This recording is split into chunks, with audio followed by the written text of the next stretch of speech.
Hello and welcome to You Be the Judge podcast show. My name is Wiri Timoni, coming to you from New Zealand.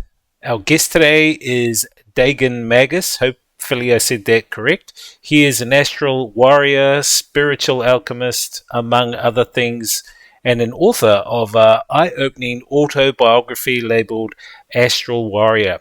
He has also had various OBEs, including experiencing soul burning. He joins us today and is here to tell us all about it. Thank you for being our guest and welcome to the You Be the Judge podcast show, Daegon. Yeah, no worries. Yeah, cheers for having me on. Hopefully I said your name correctly. Yeah, Daegon Magus. Yeah, that'll do. Yeah, I'm not really fussed with it. So I've read your book, parts of it. I mean, it's Yep. quite lengthy and amazing. Yeah, it is. Yep. Amazing autobiography. Yeah. Well, So, if you don't mind, cheers for that. let's start from the time leading up to your OBE and we can take it from there. Yeah, so basically I started getting sleep paralysis when I was around about 8 years old. And I used to sort of wake up in the middle of the night and once it had finally been over, I'd sort of run out to my dad and say, "Oh, something's been happening to me, something really weird." And yeah, he just basically fobbed it off and dismissed it and everything and said, "Oh, it's just a nightmare. Go back to sleep." And then these episodes, basically they just continued for quite a while. I was having them pretty regularly, probably at least once a week, maybe even more. And yeah, to begin with, I was terrified of them. I had no idea what was going on. And it just got to the point where I just really wanted to sort of understand what was happening to me. And so I sort of started reading up on occult subjects like astral projection and things like that, and trying to get an understanding of what was happening. And they basically happened so frequently that I eventually realized that, well, I'm not being harmed from them. So, they basically sort of became more boring than anything. So I got bored of them and I just started relaxing through them. And that's when I realized that by relaxing through them, I could consciously transition into the sleeping state. And I'd basically enter into this, what I call the void space, where it's just basically this big void. Like you can feel your consciousness actually detach from your body and you just left floating, like with the flying dreams or floating dreams that people usually have. And basically from there, I just started playing around with lucid dreaming and creating my own dreams and everything. And I ended up, getting pretty good at it. And at the same time, I came across a book or something on Rene Descartes and his thought experiments with consciousness. So I had this, this little secret sort of world that I go into. So I was trying to do these experiments with consciousness while in this lucid state, based on inspired by Rene Descartes. Had a crazy time throughout my youth. I was basically, every time I'd come home from school at night time, I was lucid dreaming and off in a different world, and then I'd wake up in the morning, go to school, and it was pretty fun. And then some crazy things started happening. Like there was this one point where I managed to project somewhere, but I wasn't quite sure where this place was. I'll just say it was a different plane or whatever. Other astral projectors, I'm sure they'll understand what I mean. But they had this technology there that could capture your consciousness and not let it leave. So it was basically very, very difficult trying to get back to your body. And I spent it felt like hours in this place, and yeah, it was a psychological battle just to basically get out of this thing, and I had to use like every ounce of everything I knew with lucid dreaming to basically get out and get back into my body. And it was actually quite a scare. It was one of the first times that I realized that maybe there's like a bit of danger to this sort of thing. But yeah, and I kept up with these basically, I think they're referred to as wake induced lucid dreams, where you rather than just waking up in the dream as you're already having it, you deliberately consciously transition into the sleeping state. And yeah, I was doing this for probably around about 14 years, I think, till at the age of 22, when these I call them the elder guardians. They were basically these elder spirit type things that I was in this lucid dream. They pulled me out of that dream into another plane, and this plane I realized was basically the origin point of my own being. Like, it was way out past any of the planes or anything that I'd been in when I'd lucid dreamed or astral projected. And yeah, and that's when all the stuff that I wrote about in my book sort of happened. I was basically unlocked into a different state of conscious awareness, and I had like a different understanding of the way the universe and everything worked, and it was unbelievable. Yeah, pretty crazy. What was the astral plane like for you? Is it similar to here, like in this matrix? I call this matrix system. Yeah. Well, I've actually have astral projected as well as lucid dreamed as well, and the way that I sort of explain it is that with my astral projection experiences, like, you still have the astral body and you can control your sort of arms and stuff like that, and you've still got conscious awareness of everything in front of you, sort of thing, if that makes sense. So it's similar to when you're in the waking state. Your consciousness projects out in front of you. But the difference I've had with lucid dreaming is that you're completely detached from any physical body or energetic body. So it's just basically you're just pure consciousness, and the way you move around is more thought based. So it's a very hard concept to sort of try and externalize. But it's basically, if you've got a object that you want to project to, you basically send your thought there. It either like some objects it'll stick to, and other things it'll bounce off, sort of thing. And it's really really a bizarre way of thinking about the those planes.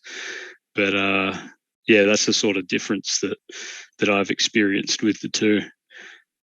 So I know a lot of people think that lucid dreaming is just basically happening in your head or whatever, but from what I've experienced, yeah, it's definitely not just in your head. It's a whole different thing that's happening, and I've actually experienced coming out of a lucid dream. I've experienced the waking state, so physical reality, or the matrix, like you call it. I've experienced that be superimposed over the lucid dream at a rate of about, I think it was around about 1 or 2 hertz. So it looked like this wavy sort of thing like this, and then the image of the physical reality sort of gets more and more vivid as the lucid dream washes out, until then you just solidified in it. I've also had experiences where I've remained conscious during the transition into sleep when an aeroplane has gone overhead. And what actually happens to your consciousness when you fall asleep is it inverts. So before, when I was saying that you're awake or astral projecting and your consciousness is projected out in front of you, you remain conscious during the transition. You can feel that invert back sort of in towards your pineal gland, and then that's when everything sort of just falls away and you feel the disengagement from the body at that point. And it's really an exhilarating feeling. It's like nothing you ever experience when in the physical body. It's crazy. Yeah. Sorry, I'm just getting back to this. When the aeroplane went overhead, at that transition point where the consciousness inverts, the sound of the plane actually cut in half, so reduced to half the frequency that it was at when overhead, and my consciousness was in my body. And then it sort of sounded like a phasing effect had been put on it. So it was like it was sweeping through up and down a range of frequencies. So this is basically like I'm a electronics technician. I've got a background in radio propagation and stuff. So this has led me to sort of try to use those theories to explain what exactly is going on at that point, at the transition point. You talk about that term astral projecting. Can you give us a little insight as to what that is? Okay, so when I first astral projected, I think I was about 14, and I was using the Monroe Institute's technique to basically induce it. Now, you've got the hypnagogic, I think it's called, the hypnagogic state, where when you're lying in bed, you sort of enter into your really deep relaxation or meditation or whatever it is. And the method I was using from Monroe, it was basically you feel energy coursing through your body. You try and tune into the subtle energies. And if you, because I've had experiences where I've been able to heal people just by tuning into these energies anyway. So what I was doing was basically you feel for the tiny vibrations that go through your fingers, and they're really, really subtle. But if you focus enough, you can just sort of make them out. And then once you tune into them, you sort of grab them and you pull them and push them down to your extremities, so your fingers and your toes and everything. And then at the same time, you picture a sphere about the size of a tennis ball or something just above your head with the number 3 on it. And then you imagine that dropping down and change it to a 2. And then after the number 1, it's supposed to help you achieve to get into the theta state or whatever. I think that's the correct state for the brainwave in that state. But so basically after that happens,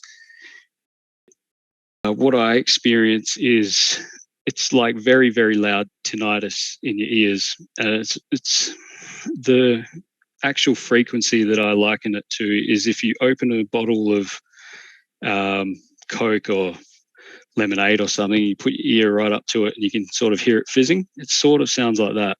And that gets really, really, really intense to the point that you just hear this snap. And when you hear the snap, that's when your astral body just floats out of your normal body. And I've only really successfully done that intentionally a handful of times, maybe 12 times or something. But I've had other experiences where I've been in sleep paralysis and I've basically rolled out of my body from that and gone up and seen all the planets and everything like that. And so that's basically the difference that I've had with lucid dreaming and astral projection. What type of beasts or entities have you come across in your astral travels? Lots and lots of different types of things. I've been attacked numerous times. Like I was saying before, I had that consciousness trap thing, consciousness facility. I've also had experiences in sleep paralysis where something has gone into my ear and squeezed my consciousness. You can actually feel it squeezing you into a tiny part of your head. While this thing, it's very pervasive and it feels very wrong. But yeah, you can basically feel this thing taking up the other part of your whole head while your consciousness is just completely squeezed to one side. I've had experiences with things trying to rip me out of the window by my legs, and they've basically scratched me up and things, and I've woken up with the pain still in my legs. I've had, I think at one stage when I was in sleep paralysis, I had these, I call them the hellhounds. They had their feet, I think 3 of them, pressed down on my chest, and I think they were snapping at my face or something. But when I woke up, it felt like a person, like 100-kilo person, was just sitting firmly on my chest, and I couldn't breathe for about 2 minutes afterwards. And a lot of these experiences as well. My wife, she's also a accomplished lucid dreamer, and she's had a number of these that same experiences, like with the thing entering into her head, and I think the same sort of thing with the hellhounds. I've also had, well, we've also both had an experience. I think it was around about this time last year, and it happened on the same night. We were both in sleep paralysis, and it felt like something was welding something into our astral bodies. It wasn't actually an unpleasant experience, but it was just really odd. So I was basically lying there, and this thing, whatever it was, I was sort of aware of a presence in the room. And then all of a sudden it was like, it reminded me of when you've got a really loud guitar amplifier and you go to plug in the jack or the lead into it, you miss and you hit the metal and it makes that sound. It was like that. And every time they'd miss, my astral body would sort of flicker to one side, like it was flickering back and forth. So not actually moving back and forth, but like 1 second it was here, the next second it was over there. It's really bizarre. But at the same time, it felt like something was welding something into it, and you could feel like bits of the astral body sort of like flying off. And yeah, it was just really bizarre. And I explained it to her. Like I woke up, explained it to her, and she was like, "Oh, that's weird." And then the next morning she told me after that, after I'd woken up and explained it to her, she had the exact same happen to her. So yeah, a whole lot of crazy things that I've experienced. I'm actually writing another book, and thinking about going a little bit into detail of all of them sort of things. But have you had any negative effects from your pursuit of the occult? I've been reading your book, and you've been involved in the occult and doing alchemy, yeah. spiritual alchemy. So have you had any negative effects from those? Yeah, I think a lot of the things that were chasing me was from what I've determined, because I've actually got a few contacts that actually have been physically abducted by greys and things like that. And a few of them are either lucid dreamers or astral projectors, and they agree that there's definitely something weird there with the connection between, I suppose, interdimensional entities and astral projection or lucid dreaming.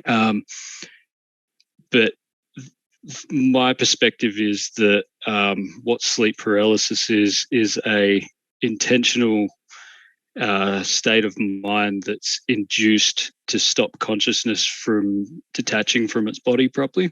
And I think that a lot of people that get attacked astrally, and that is because of the same sort of reason. It's these things that don't want humanity sort of waking up to this idea that you can indeed detach your consciousness and float around all these different places. The occult aspect of my work is really, I was involved with a club called the Hellfire Club, and I've still got a little bit of a connection to them, and that's where I really basically got into spiritual alchemy. And around about this time that I was contacted by those elder guardians, I was studying a lot of alchemy, and from the perspective that the philosopher's stone is the higher self, and my goal in life had been to connect with this higher self type aspect. So that's basically what I was getting up to in that regard. Whether it's hard to say what is actually related to that and what is just this other stuff, but I think, like I said, I think it all boils down to how much someone is able to actually detach their consciousness and go around exploring the non-physical planes. And like you said, with the way you see reality as the matrix or whatever, that was actually something that was told to me by one of these elder guardians, was that humans are all in a consciousness matrix. So, like yesterday, I came home and I was watching the new Doctor Strange movie, which is about multiverses, and yep. and there seems to be this push out there now of multiverse movies. I think a lot of it is preemptive programming to me, because I think those that are really behind global events and that know, what's really going on and what this reality really is pushing the multiverse thing. I mean, you've got the metaverse thing as well going there. And, I saw a number of movies that had all these different elements about multiverses and all that kind of thing.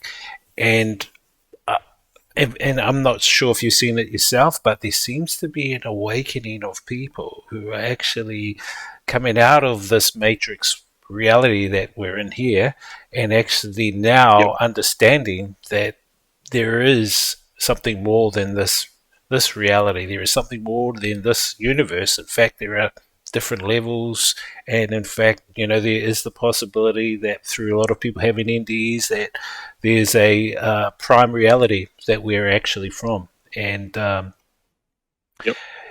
just wanted to see what was your take on this multiverse thing. Do you believe there is a multiverse, and what do you understand is the multiverse?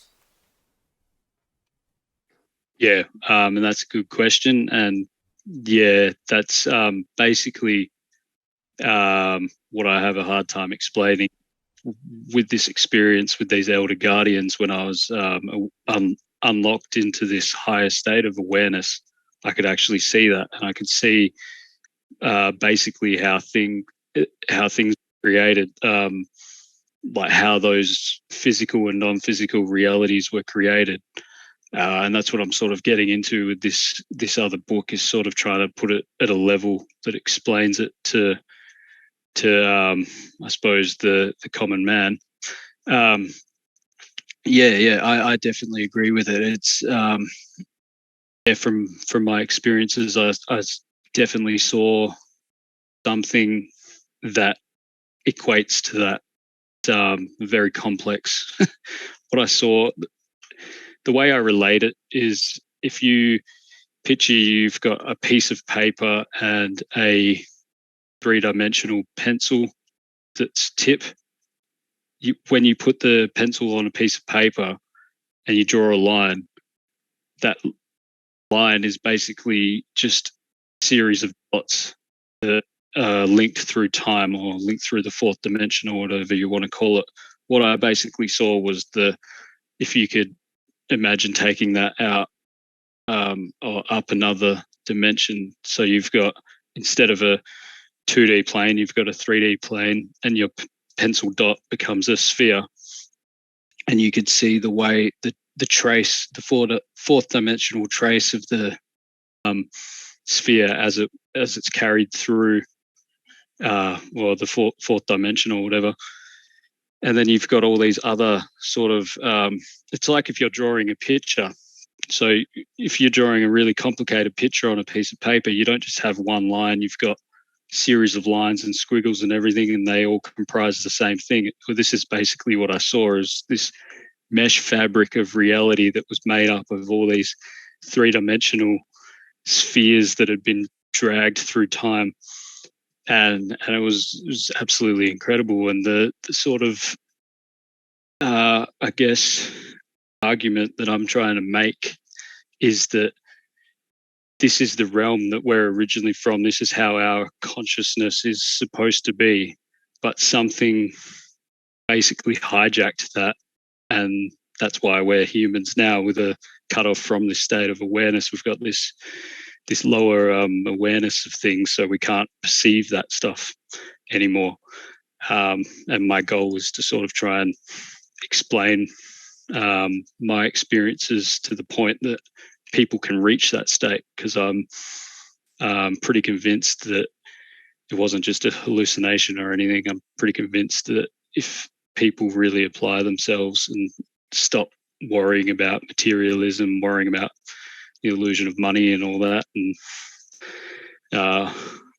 really try to access this inner part of themselves, then they'll be able to experience those things themselves. But to put it simply, I definitely agree that there's multiple universes and physical realities. You keep talking about these elders in your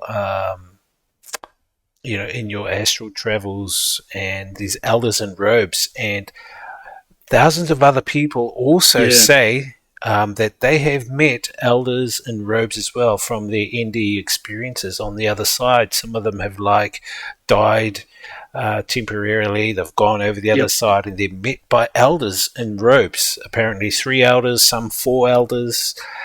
So who do you think they are, and what is their purpose? Well, I think I was about 13 or something of them that were all gathered around. And something I forgot to mention before was that it wasn't actually the only consciousness in this place. There was about 20 to 30,000 other people that have been brought there as well. So this was basically like a gathering of all these, I call them Earth time incarnates, so people that are usually back on Earth in the waking state or whatever.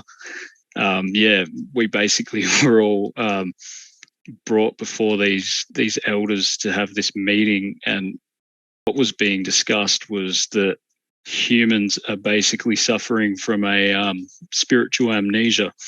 And that's what I was getting at before, is that our origin point for our souls or our consciousness, whatever you want to call it, is this realm where these elders exist. But something basically hijacked that and cut us off from it. So now we're stuck in a body, and we don't actually realize that we've got that this higher state of awareness waits for us. So getting to your question, these elders were basically, I guess, protectors of that realm. They didn't really want any more people having to go through, I suppose, the dumbing down process of being incarnated on Earth. I think Madame Blavatsky, what's her name? Helena Petrovka Blavatsky, from the early 19th century, I think it was. Oh, sorry, the late.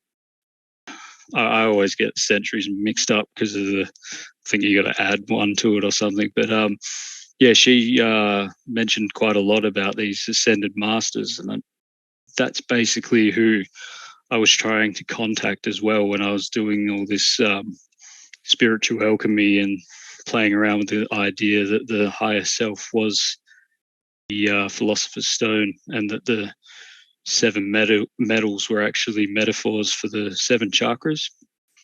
And when you think of it from that perspective, it's basically once you get into a lot of the stuff like the Hermetic Order of the Golden Dawn and all that sort of stuff those guys were playing around with, it basically gets into yoga and the Kundalini and rising it through the spine by realigning the chakras. So I was basically playing with the idea that alchemy is just basically another way of explaining the Kundalini process. But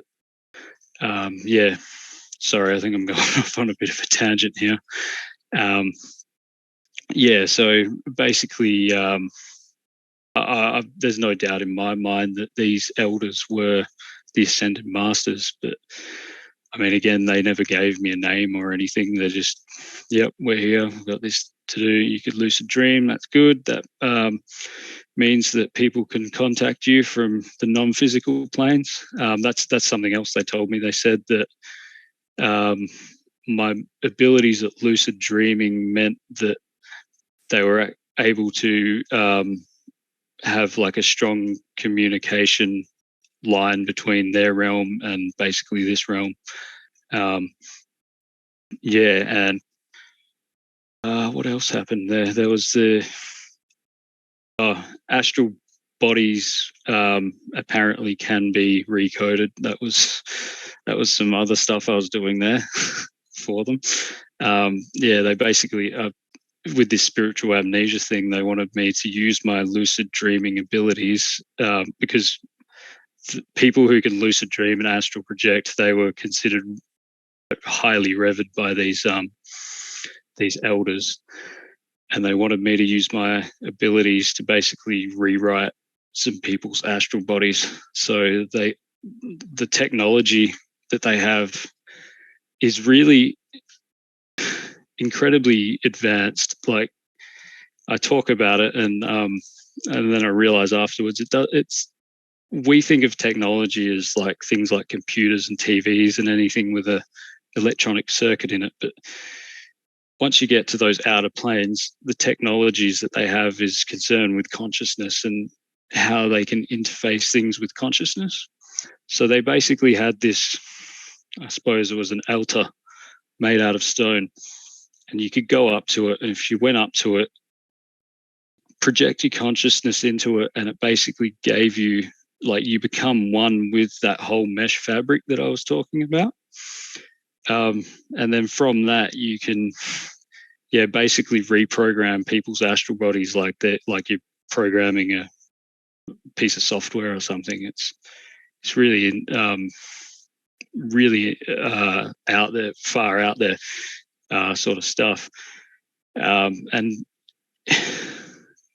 because this state of awareness that you get to with the state of awareness that we have when we're in our bodies, I liken it to serial and parallel data communication. So our human brain is a serial communication device. The way we have thoughts and things, and the way our thoughts are arranged, is we do it in a serial-like fashion. So it's like you'll have a thought, and from that thought, another thought will happen, and another thought will happen. So basically, like you wake up in the morning and you go to the fridge or whatever, and you think, I'm going to have bacon and eggs for breakfast. And then you remember, okay, bacon smelling a bit gross, maybe I'll have something else. And then that reminds you got to go buy something from a shop. And it's this train of thoughts that it's always, you can't have more than sort of like one thought at the same time. The way the higher mind works is that it processes information in a parallel type arrangement. So like if you had a complex maths problem that you're trying to work out, there's no actual problem, because the moment you think of that maths problem, you already arrive at the same at the answer. So it's like does away with this whole thought train thing, and it's just like the moment you think of something, you have all possibilities and everything right there, and there's no basically it takes choice out of the equation. So when you plug into this thing, you basically have knowledge of how do I explain it? You have knowledge of the all and everything. So you understand every choice, every action, and every consequence of every decision that you ever make, sort of thing. And it's honestly, like, the way I compare it is the human mind is like a old cathode ray tube TV versus this 4K high definition thing. Like back then in the day, if you were to say, oh, in a couple of years' time, we're going to have these flat screen TVs that run off LEDs, and you got to have super high definition, people would have been like, well, we don't believe you. That's science fiction or whatever.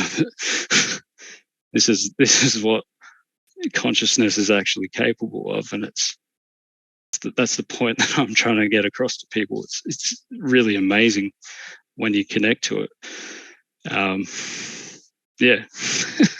Sorry if I'm going off on a bit of a tangent. No, it's totally understandable and amazing what you've been talking about now, and just listening to you, that infinite consciousness that we are a part of.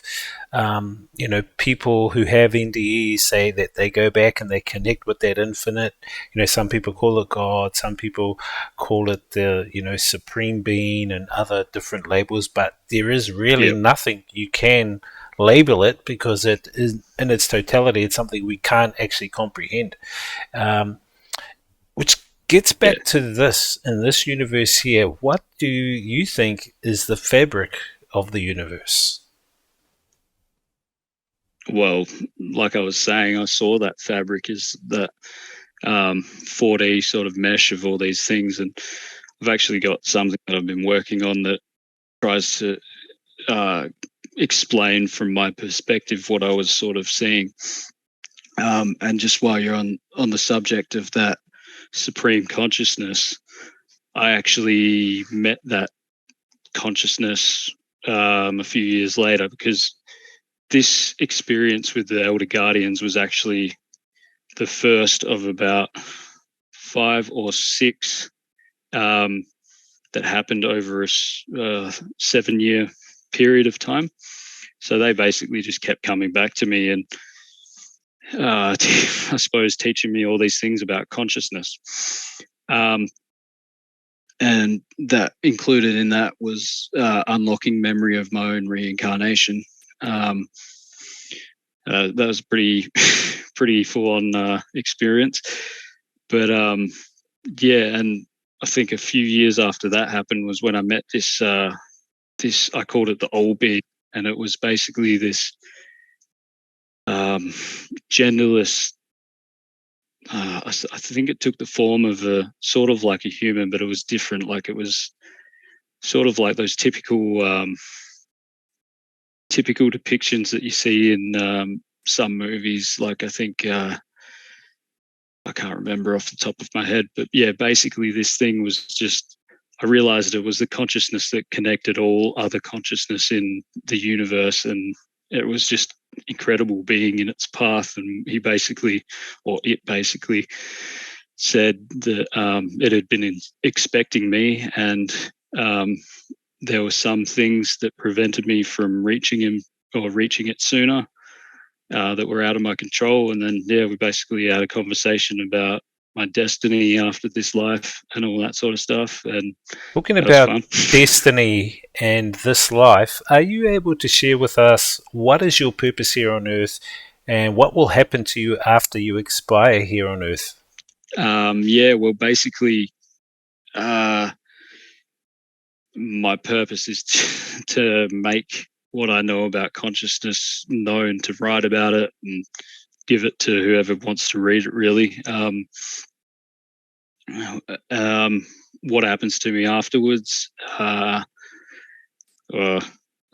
gets into some weird territory, but basically like a shepherder of dead souls, I guess, sort of to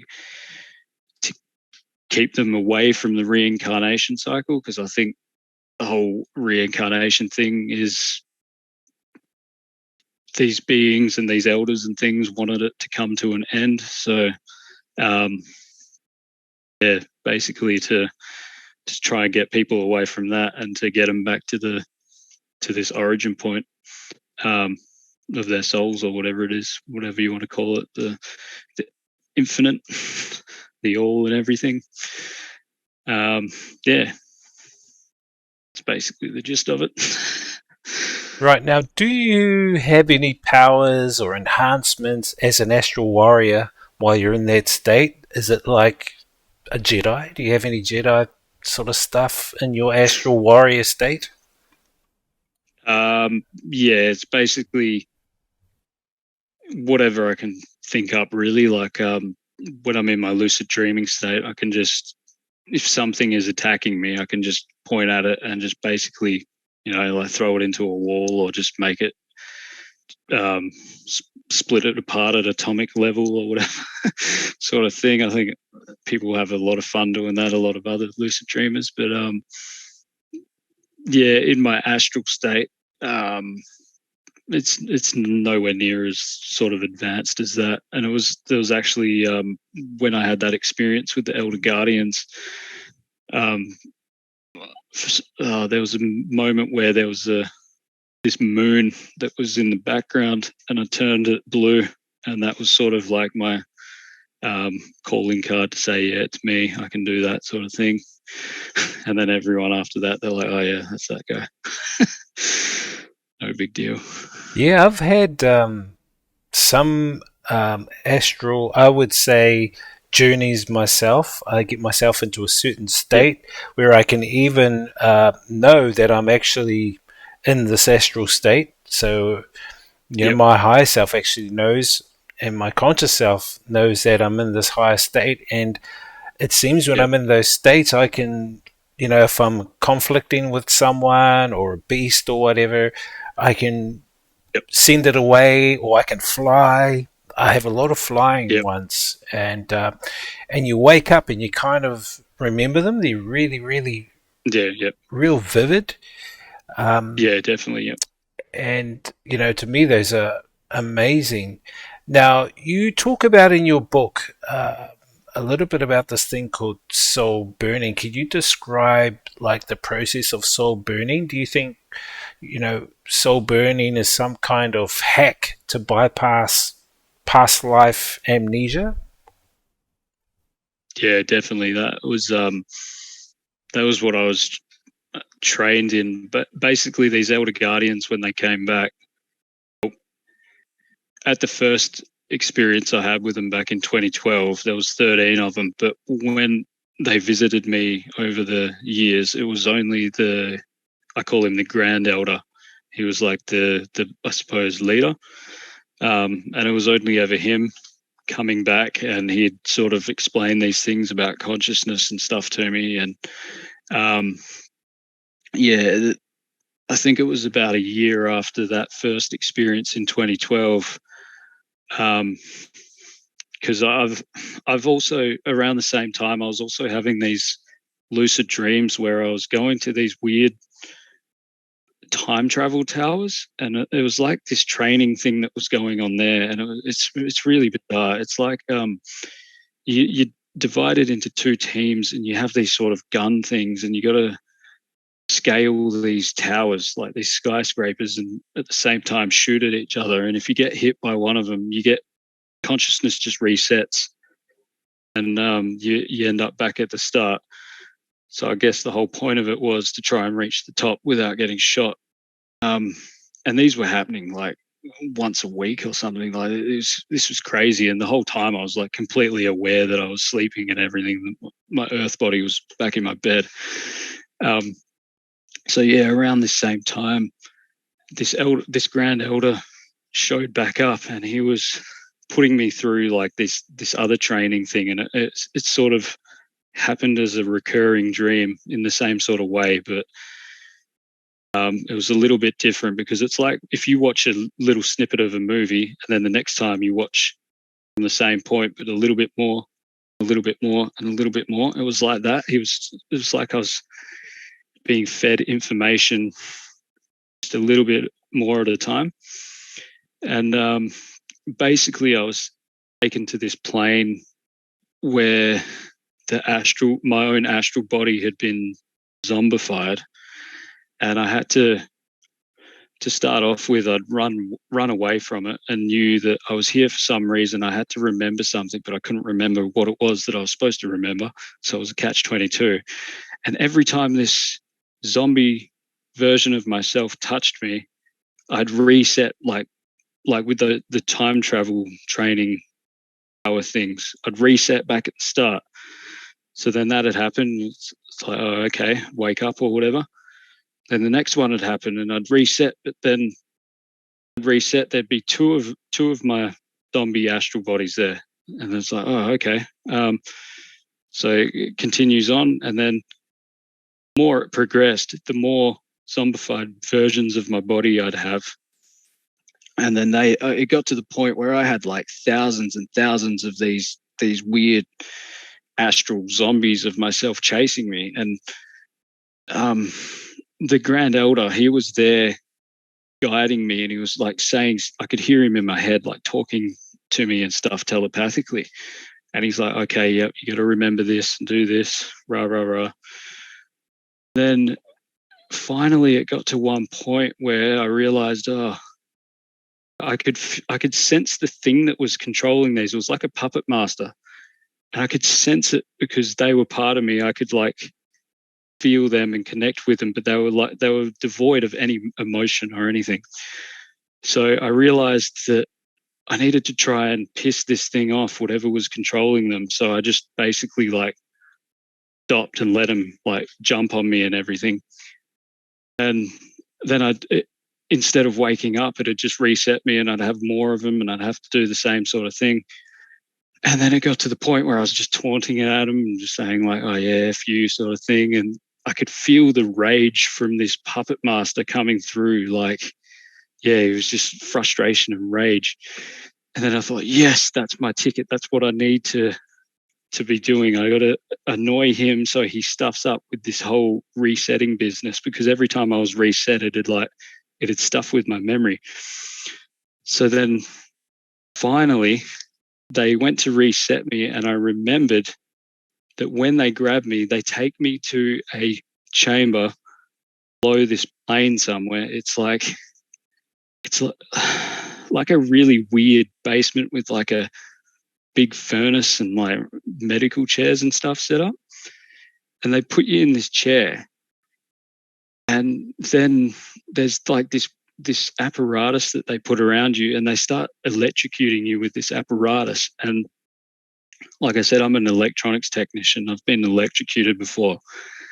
This electrocution that they give you is insane. It is millions upon millions of times worse than anything you can feel coming off the mains wiring. Yeah, it is beyond horrifying, and you can feel it to the point of the very depths of your soul, just like burning through you. And it feels like they're splicing these just things in there that they're not supposed to be putting in there. And the weird thing was that when this was going on, I actually remembered a lot more of this, of like many, many, many, many times before, over thousands of years of when it had happened to me before. So the Grand Elder, before all this had happened, he didn't tell me I'd be remembering my reincarnation. He just basically said that there'd be some very uncomfortable things, and if I didn't want to continue with them, I didn't have to. But I was like, nah, throw whatever at me. Like, I can handle it. I want to know like my soul's true origin or whatever. So then that's when he put me through that. And yeah, and so I had like thousands of years worth of this soul burning torture coming back through that I could feel.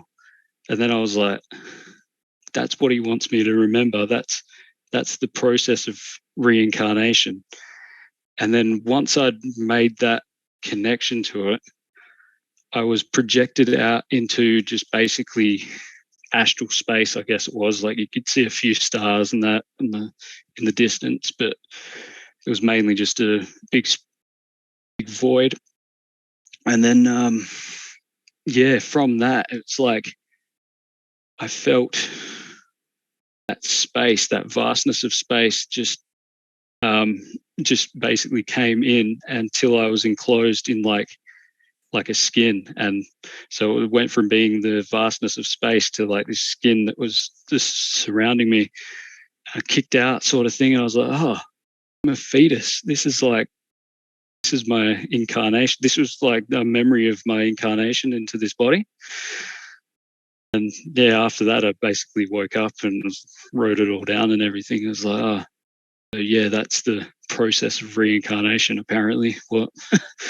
what this Grand Elder wanted me to remember. Why do you think they were torturing you, and who do you think is the puppet master?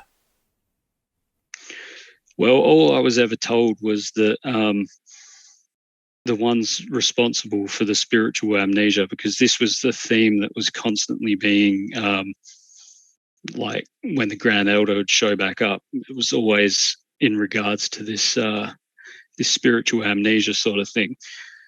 So in the first experience, they basically just told me that it was the same ones responsible for the ancient Egyptian slave trade. That's all they really told me. They never gave me names or anything. Yeah, so I think it was. Well, my research has taken me down some pathways where I think it may have actually been Thoth was the one that was responsible for it in the first place.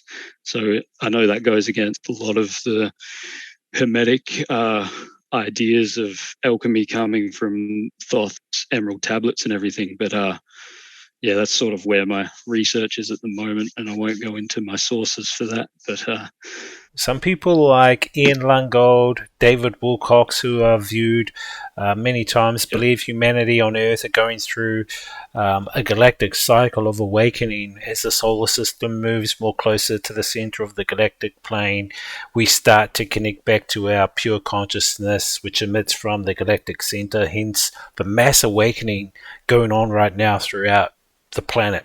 And the further we move away from the galactic center, the more we forget who we are, creating this amnesia or hypnosis. What do you think is the cause of the fall of humanity's spiritual amnesia? well, I was actually shown what allegedly happened at the fall. This story just keeps getting crazier and crazier. But when after my meeting with the all being, the God consciousness of the universe, that night I went through. So that happened, and then I'd basically wake up, fall back asleep, and I'd still be operating from not the same state of awareness, but a much higher state of awareness than what we have in our body still.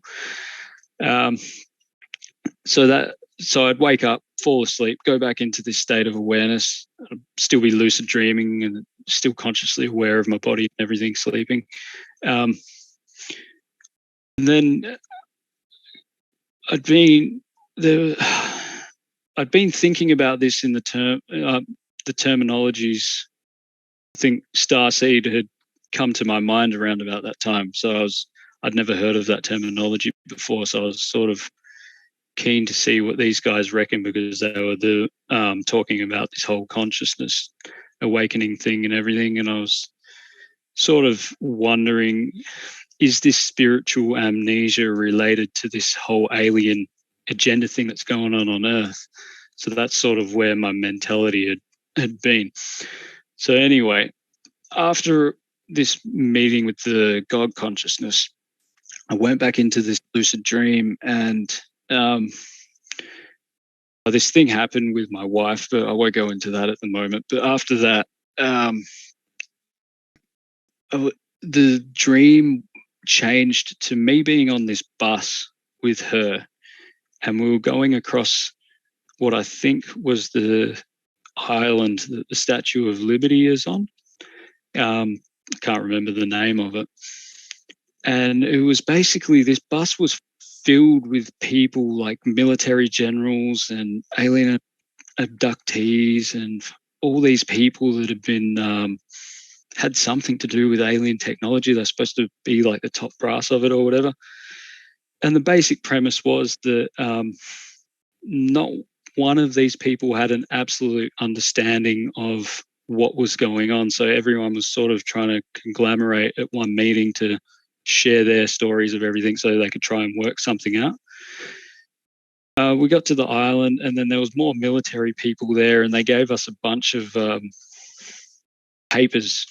And it was supposedly these papers had like all of our indiscretions that we'd been engaged in during this physical life, like all the bad things we'd done or whatever. And I looked at mine and I just noticed it was basically downloading music. And I was like, this doesn't seem like it's really relevant or anything. I basically told him to F off.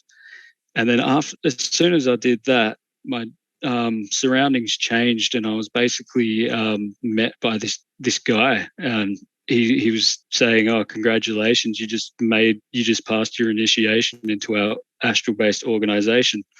I was like, "Okay, cool." And yeah, and he was basically telling me that these guys sit in the astral plane and monitor all the traffic coming into and out of Earth. So basically, anyone who lucid dreams, astral projects, dies or whatever, these guys sit there and monitor it all. And this was this organization I'd apparently made it into. And I was like, whoa, this is pretty spun out, man. Yeah, and he was basically saying that I was correct in my assumptions that the spiritual amnesia was all related to this whole thing of what all these aliens and things are doing around the planet. I think I've gone a bit off track to the original question, but that's right. At the end of it, he ended up showing me on a holographic screen type thing what happened at the fall. And yeah, it was really weird. There was basically like the original people or whatever were given these emerald tablets. It wasn't one though, it was several of them. And when they touched it, it wiped out all their higher memories and everything. They were basically just turned into dumb apes. Okay, so who is this malicious entity you talk about that has engineered the human mind to hold consciousness in a lower state of awareness? Am I to think you're talking about the presence of what some call the reptilian beings or entities? Could that be possibly who they are? Honestly, I don't know exactly who they are. Yeah, like I said, I was never given names or identifying information beyond the whole Egyptian thing.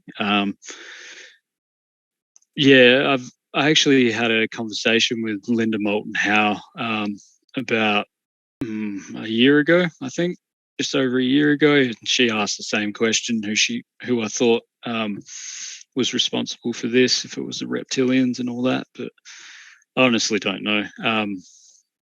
Yeah, I wish they did give me some sort of information in that regard, but yeah, it was never anything brought up. They never sort of said. I suppose that was because, from my point of view, I wasn't looking at things in terms of physical realities and things like bodies, like reptilians or greys or anything like that. I was looking at from a perspective that like those things were really insignificant from everything else that was going on. It wasn't like, yeah, it was. So there was so much information and everything going through that I think it was more of an something that they just thought wasn't really relevant and didn't really achieve anything. Yeah, they wanted me to sort of remember the main aspects, which was what the human brain was engineered for, and that was to hold us in a lower state of consciousness, is what they told me. What measures are in place by this ABO organization you talk about to monitor the alien presence here? What measures are in place? Didn't really go into that. They just sort of told me that they're just up there monitoring the different planes and everything. And then I was basically, this guy said, "Oh, you're about to meet everybody else who's come to a similar conclusion." And I was like, "Oh, cool! This is going to be wicked. I'm going to be able to like talk to all these people, like really high up military people and all this stuff." And I thought there was going to be heaps of people, and then he opens these big wooden doors, these double doors, and then there's just four other people, 4 or 5, I can't remember. I think 4 because he was the 5th one. 4 other people just standing there, and I was just like, "Are you kidding me?" These are the 5 people that know about this to this level. Yeah, I was actually quite shocked. Surprised I didn't wake up at that point because, yeah, like usually when I get that shocked, I wake up. I think, well, basically my task that he gave me was to make their presence known so that other astral projectors and lucid dreamers could contact them. And I think their whole thing was they were trying to organize a sort of fighting force type thing to start battling all this weird stuff that's going on in the different planes. So yeah, that's that's the task I was given. It seems like this ABO organization are like the Avengers in the astral realm. Can you describe what they look like? And are do they have physical bodies? Yeah, well, when you're lucid dreaming, it's hard to explain, but beings that you interact with, they don't necessarily have bodies, but they have like an energy to them, and when you get near them, you can understand that energy, and that energy can, within your own mind, generate a picture. So it's not that they have their own bodies, it's more that it's like a psychic signature that they project to you, if that makes sense. And this guy, basically, this leader, he took the form of then President Obama. But I knew straight away, because it's like when you connect with their energy, you can't lie to each other, you can't hide things from each other because you all know everything about each other, sort of thing. So I instantly knew that his image of Obama, he wasn't putting that on to say that he was Obama. He was actually doing that. So I recognized his position as being the equivalent of president of the order. The other guys, and he wasn't Earth-based. I knew straight away that he was based like interdimensional. He was based somewhere else. The other people, I think there was one guy in his, I think he was 40s or something. I can't really remember. I can't remember what any of them looked like besides the Obama guy. But there was a couple of other women there. One was, I think, in her 20s or early 30s or something, and then a couple of older women. And the older women, I think they recognized me from the first contact experience with the Elder Guardians and everything. And yeah, we just hit it off pretty well, but I didn't really get a chance to talk to them or anything. It was more like, oh, these are these people. Yep, do the lucid dreaming equivalent of shaking hands, whatever it was, and then, okay, yeah, now you got to go this way, and then that's when he showed me the fall, or what happened at the fall. Have you ever considered your astral, lucid, OBE experience and book as a script for a motion picture movie? Yeah, I mean, yeah, if it was something that someone was interested in, yeah, for sure, yeah, put them in there. But I suppose because I write a lot of fiction, like I said before, I've actually sort of thought about ways that I could incorporate this sort of stuff into some of my stories. But yeah, it's just, I suppose, finding a story that you can sort of put it in that really, is the hard part. Now, your autobiography book, I've read over it briefly, and you said you also have other books as well. Are those available? And if so, where can people have a look at those books or purchase those books to view? Yeah, I've got one, Dreaming Demons, available on Amazon, and my Astral Warrior book is also available on Amazon. The Dreaming Demon ones, I'm still a bit iffy about it because it was my first book and I didn't really know what I was doing, but I suppose it was an accomplishment. Yeah, on Amazon, if you just type in Daegon Magus or Astral Warrior, I think Astral Warrior is a better key term to type in. That'll come up with the auto bio. Do you have a picture of your Astral Warrior self? Do you see yourself when you're out there in the astral world? Can you picture yourself or draw yourself or give us a description of what you look like in the astral world? Not really, because once you get to the point where you realize you're just consciousness, there's bodies and things like that sort of become redundant. But there was this one sort of thing that I had when I was a kid, and I had these bone things coming out of my arms. I think they were like sword things or something, but yeah, that's just the way I see it. It's like all those bodies, energetic bodies, physical body or whatever, it's all just like on a suit, really. It's just a suit for your consciousness. I only just started about a week or two ago, just writing another book that I'm hoping to sort of go into more detail about these experiences and explain them from the perspective of what I was experiencing, and just trying to bring it down to a level that I'm hoping. My main goal is to sort of bring awareness to these concepts so that they don't just get fobbed off as it's all happening in your head or whatever. My goal is to sort of provide a basis for further scientific investigation into it. Like I was saying before, with my knowledge of electronics and radio propagation, I've sort of tried to bring it down into that perspective. And that's the main one I've got at the moment. I've also got quite a few other fictional titles in the works that are sort of like half finished or whatever, that I've been working on for a while. But do you reach out and respond to people, and if so, which avenues are best for people to reach you? People might want to ask you questions or even look at talking about your books. I'm happy to.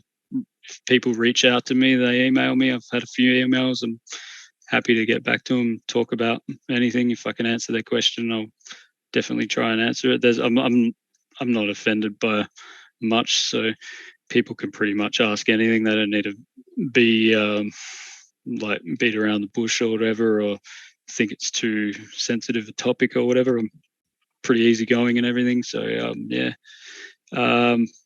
probably the best way to contact me would be my email, which is Daegon Magus at protonmail.com, all one word. Otherwise, if you just type in my name, Google, it should flick back my website, which is just a Wix website. Like I said, I'm all for using free stuff when I can. So I think you can. That's got a contact form on it that you can get in touch with me. Some people have used it before, so I know that it works. So that's all good. Great. Yeah. And finally, can you give us one last positive message? There's a lot of help coming from the non-physical planes. There's a lot of I've made quite a few contacts that some people actually wouldn't believe, and they've got their own far out stories in their own right. And there's definitely something going on in the astral planes, and it's geared towards breaking us out of this whole thing, getting us back to that origin point of our consciousness. Daegon Magus, thank you very, very much for your time, for sharing your experiences. We wish you all the best for the future. And as I say, have a great life, not just a great day. No worries. Cheers. Thanks for having me on.